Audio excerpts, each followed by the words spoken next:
Di atas ribuan hektar tanah, kawanan besar bergerak seperti arus yang mengalir, putih dan coklat tua.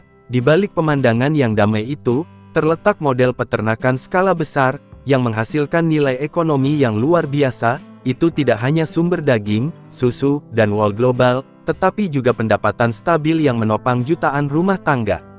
Kali ini, mari kita jelajahi peternakan yang unik, tempat alam dan manusia bersatu, untuk menciptakan sesuatu yang benar-benar luar biasa. Peternakan domba, meskipun sangat menguntungkan, masih menghadapi tantangan dalam mengoptimalkan biaya operasional. Merawatnya membutuhkan usaha yang signifikan, dari pencukuran bulu, dan vaksinasi, hingga pengelolaan ternak, serta biaya pakan yang tinggi, terutama ketika domba dipelihara sepenuhnya di dalam kandang peternakan. Untuk mengatasi hal ini, banyak peternakan yang mengadopsi model penggembalaan campuran, memanfaatkan padang rumput alami, untuk memangkas biaya, dan membantu domba tumbuh lebih sehat. Penggembalaan di alam bebas memungkinkan domba untuk bergerak secara alami, mengembangkan otot yang lebih kuat, dan membangun kekebalan yang lebih baik, sambil juga meringankan beban biaya pakan. Penggembalaan ini meningkatkan pemanfaatan padang rumput, meningkatkan keanekaragaman tanaman, dan meningkatkan potensi kepadatan ternak yang lebih tinggi. Pada model pertanian jenis ini, semanggi putih Trifolium repens, tidak hanya merupakan makanan yang sangat bergizi, tetapi juga rumput yang sangat berharga. Dengan kandungan proteinnya yang tinggi, tanaman ini membantu domba tumbuh lebih cepat, meningkatkan kualitas daging dan susu, dan mengurangi ketergantungan pada sumber pakan industri yang mahal. Di sini, anjing gembala yang sangat terlatih memainkan peranan penting dalam sistem manajemen. Untuk memastikan keamanan, dan menjaga kontrol yang efektif terhadap kawanan, pagar baja kokoh dibangun, membentang sampai ke cakrawala, membagi setiap area penggembalaan secara ilmiah. Membagi padang rumput seluas 45 hektar menjadi 3 bagian seluas 15 hektar bagian, memungkinkan pengelolaan penggembalaan yang lebih efektif. Padang rumput tidak hanya disediakan untuk domba, tetapi juga surga bagi kawanan kambing liar. Kombinasi domba dan kambing yang berkeliaran di padang terbuka yang luas, tidak hanya merupakan pilihan yang cerdas, tetapi juga strategi peternakan yang efektif. Ketika domba-domba merumput dengan santai di rumput rendah, kambing dengan cekatan meraih daun yang lebih tinggi, memanfaatkan sepenuhnya sumber makanan alami. Ini tidak hanya mendukung pemeliharaan padang rumput yang berkelanjutan, tetapi juga meminimalkan persaingan antara kedua spesies, dan mengoptimalkan sumber daya yang tersedia. Model ini tidak hanya meningkatkan produktivitas, tetapi juga memupuk ekosistem peternakan yang berkelanjutan. Domba yang dibesarkan dengan model ini, menghasilkan wol berkualitas jauh lebih tinggi, dibandingkan dengan yang dipelihara di lingkungan peternakan yang terbatas. Waktu yang ideal untuk mencukur biasanya di musim semi, atau awal musim panas, ketika cuaca yang lebih hangat, membantu mencegah domba dari kedinginan setelah wol mereka dipanen. Proses pemanenan wol membutuhkan keterampilan, dan teknik profesional, untuk memastikan domba tidak terluka, dan wol tetap dalam kondisi optimal. Wol bukan hanya bahan utama dalam industri tekstil, tetapi juga banyak digunakan dalam produksi tinggi, produk akhir seperti wol merino, selimut wol, dan jaket thermal.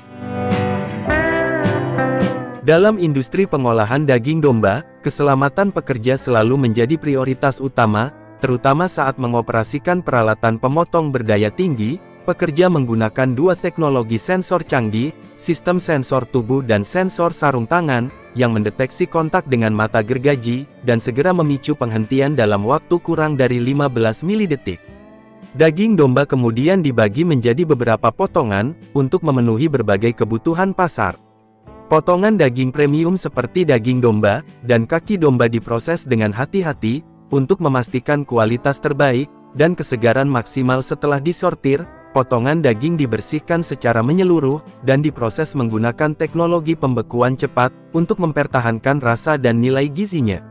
Setiap produk yang dikemas diberi label, dengan jelas tanggal kedaluarsa, dan standar keamanan pangan. Dalam model peternakan ini, susu kambing memainkan peran penting, dalam membangun ekonomi yang stabil bagi peternak. Lebih dari sekedar produk konsumen sehari-hari, susu kambing adalah hasil dari perawatan yang cermat, proses pemanenan standar dan nilai gizi yang luar biasa.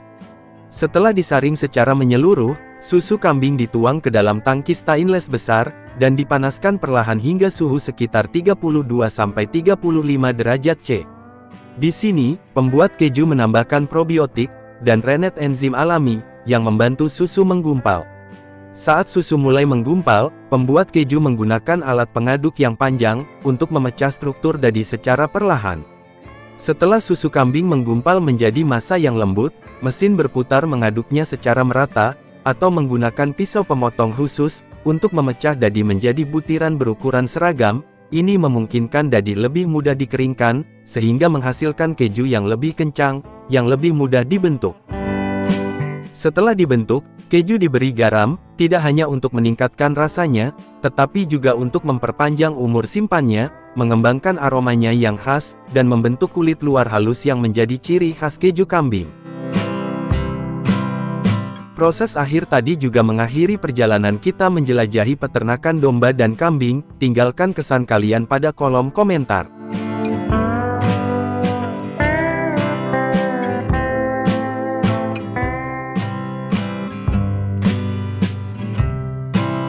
Kali ini kita akan menjelajahi dunia peternakan kuda laut di China, yang benar-benar menarik. Pernahkah kalian bertanya-tanya, bagaimana makhluk kecil ini tumbuh subur, di lingkungan yang unik? Bergabunglah dengan saya, saat kita menjelajahi bagaimana kuda laut, dirawat dan dibiakkan oleh petani China.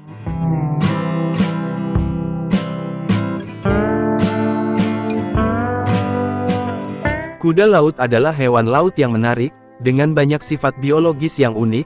Salah satu aspek paling menarik dari kuda laut adalah kemampuan mereka untuk mengubah warna, agar menyatu dengan lingkungan sekitarnya, membantu mereka menghindari serangan predator. Dengan tubuhnya yang kecil, memungkinkan kuda laut bergerak dengan lembut, dan anggun di dalam air. Kuda laut berenang dengan menggunakan sirip punggungnya, menciptakan gerakan lembut yang sempurna, untuk menavigasi daerah dengan arus lemah. Selain itu, mereka dapat mengatur keseimbangan osmotik, menjaga tingkat air, dan garam yang tepat di dalam tubuh mereka, yang sangat penting untuk hidup di lingkungan laut. Kuda laut tidak hanya menarik karena penampilannya yang unik, tetapi juga karena mekanisme produksinya yang sangat khas. Sementara sebagian besar hewan memiliki betina mengandung, dan melahirkan anak-anaknya, namun kuda laut benar-benar berbeda. Kuda laut jantanlah yang mengandung dan melahirkan anak-anaknya, dan mengarumi telur. Prosesnya dimulai ketika kuda laut betina, memindahkan telurnya ke kantung khusus yang terletak di perut jantan, yang disebut kantung induk. Kantung induk menyediakan oksigen, lipid, kekebalan perlindungan, prolaktin, kalsium, dan melakukan regulasi osmotik, untuk melindungi dan mendukung perkembangan keturunannya.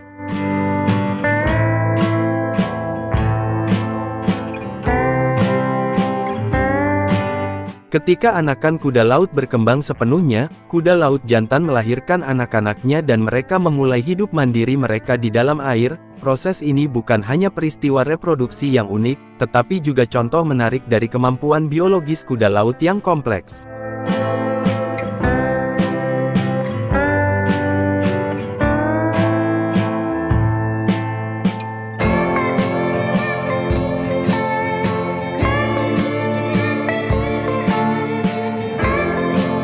Untuk membangun peternakan kuda laut, penting untuk memilih stok kuda laut dari sumber yang memiliki reputasi baik, memastikan bahwa kuda laut sehat, dan cocok untuk lingkungan peternakan.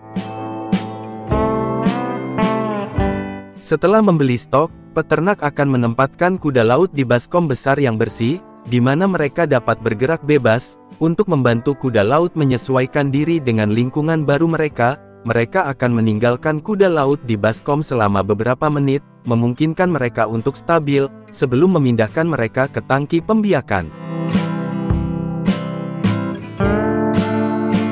Selanjutnya baskom ditempatkan di tangki untuk memungkinkan air di baskom dan tangki, untuk menyeimbangkan suhu, mencegah termal kejutan pada kuda laut, Akhirnya setelah air di baskom dan tangki telah menyatu, peternak akan dengan lembut melepaskan kuda laut ke dalam tangki.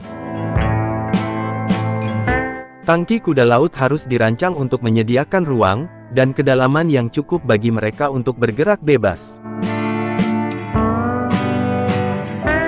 Suhu air harus tetap stabil, idealnya 22–28 derajat Celcius, dan salinitas harus dipertahankan pada 1020 hingga 1025 untuk meniru lingkungan alaminya.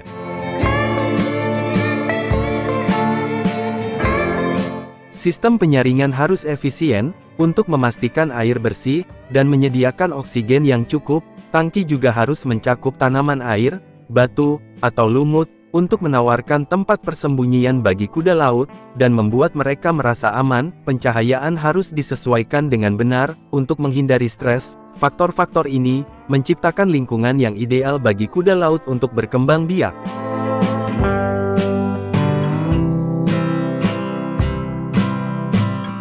Ketika anakan kuda laut ditempatkan dalam tangki, mereka membutuhkan lingkungan yang sangat khusus untuk tumbuh dengan sehat, karena anakan kuda laut kecil, dan memiliki sistem kekebalan tubuh yang lemah.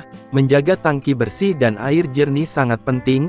Air di dalam tangki harus selalu jernih, untuk membantu anakan kuda laut, dengan mudah menemukan makanan dan menghindari stres. Faktor suhu air harus dijaga terus-menerus, antara 24 hingga 28 derajat Celcius, karena ini adalah kisaran suhu ideal untuk pertumbuhan anakan kuda laut. Fluktuasi suhu yang tiba-tiba dapat menyebabkan stres dan berdampak negatif pada kesehatan anakan kuda laut. Untuk memastikan anakan kuda laut merasa nyaman dan tumbuh dengan baik, menjaga suhu yang stabil sangat penting.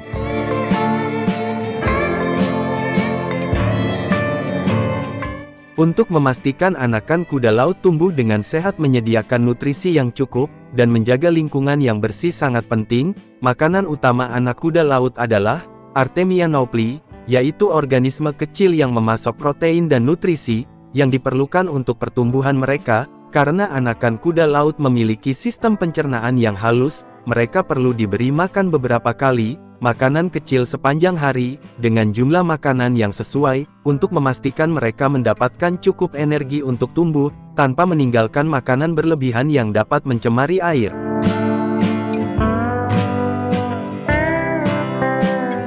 Selain memberi makan, kebersihan kolam memainkan peran penting dalam kesehatan anakan kuda laut. Kolam harus dibersihkan secara teratur, untuk menghilangkan kotoran, sisa makanan, dan limbah. Karena mengabaikan untuk sering membersihkannya, dapat menyebabkan pencemaran air, dan menciptakan lingkungan yang baik untuk bakteri dan jamur. Ketika anakan kuda laut telah tumbuh cukup besar dan sehat, mereka dapat diangkat untuk diperiksa, untuk memeriksa perkembangan dan kondisi mereka.